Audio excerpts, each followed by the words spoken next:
The purpose of this lesson is to help you integrate imagery into your work. The essential question of this lesson is, how is poetry an art? This lesson follows standards for writing and revising writing. And by the end of this lesson, you'll be asked to write your own poem using the 5 types of imagery. Imagery is when an author or writer uses phrases or words to appeal to the reader's sense of taste, touch, smell, hear, and see. If you're comfortable with the 5 types of imagery, awesome. If not, I highly recommend you take some notes at this point. The first type of imagery that an author or writer uses is called auditory. Auditory imagery appeals to the reader's sense of sound. An author might include words like crash, squeak, squeal, or hush to indicate sound.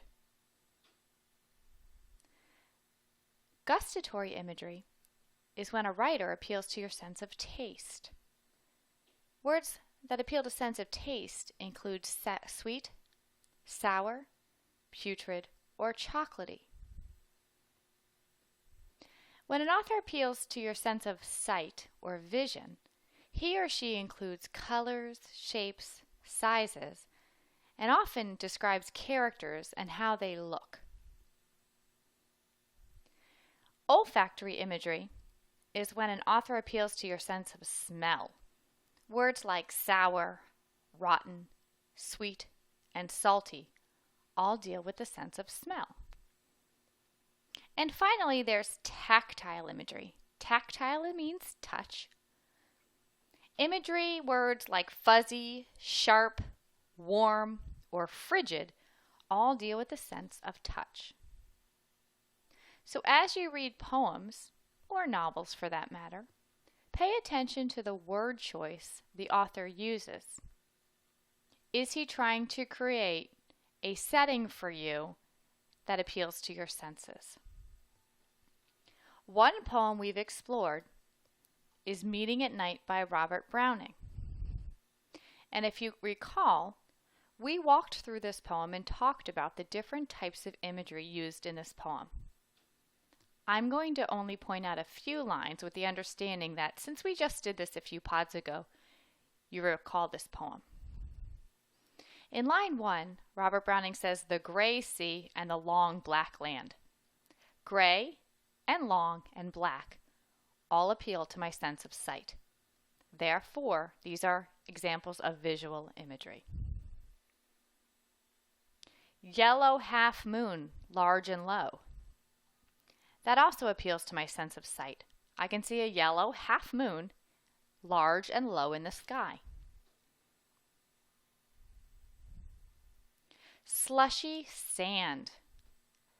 If you've ever felt slushy sand, you'll know that this appeals to your sense of touch. Therefore, it's tactile imagery. He's describing the feel of the sand. Warm sea-scented beach.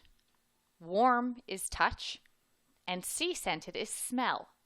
So in that line alone, there is olfactory imagery as well as tactile imagery.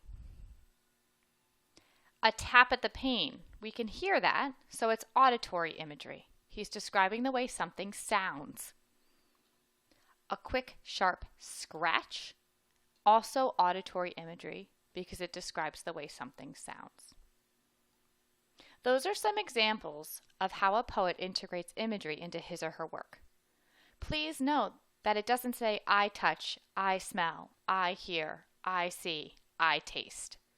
You always want to stay away from phrases like that. Not very poetic. You have a homework challenge, and there are 3 options for your homework challenge. Your goal is to write an imagery poem. Brainstorm and close your eyes to picture yourself in your favorite place. What do you smell? What do you see? What do you hear? What might you taste?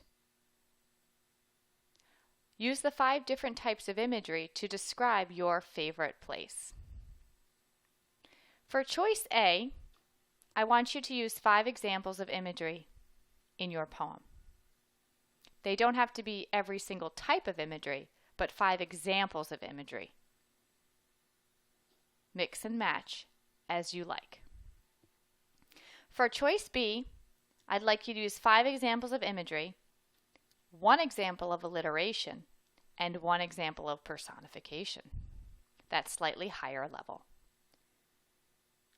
Choice C, I want you to use 5 examples of imagery and 3 other literary techniques of your choosing: onomatopoeia, repetition, rhythm, rhyme. This is your chance to show me you really know your devices. Have fun. But at the base level, choice A is asking for 1 poem with 5 examples of imagery. Please attend class, and as always, Cyber Cafe is there to support you should you need help on this assignment.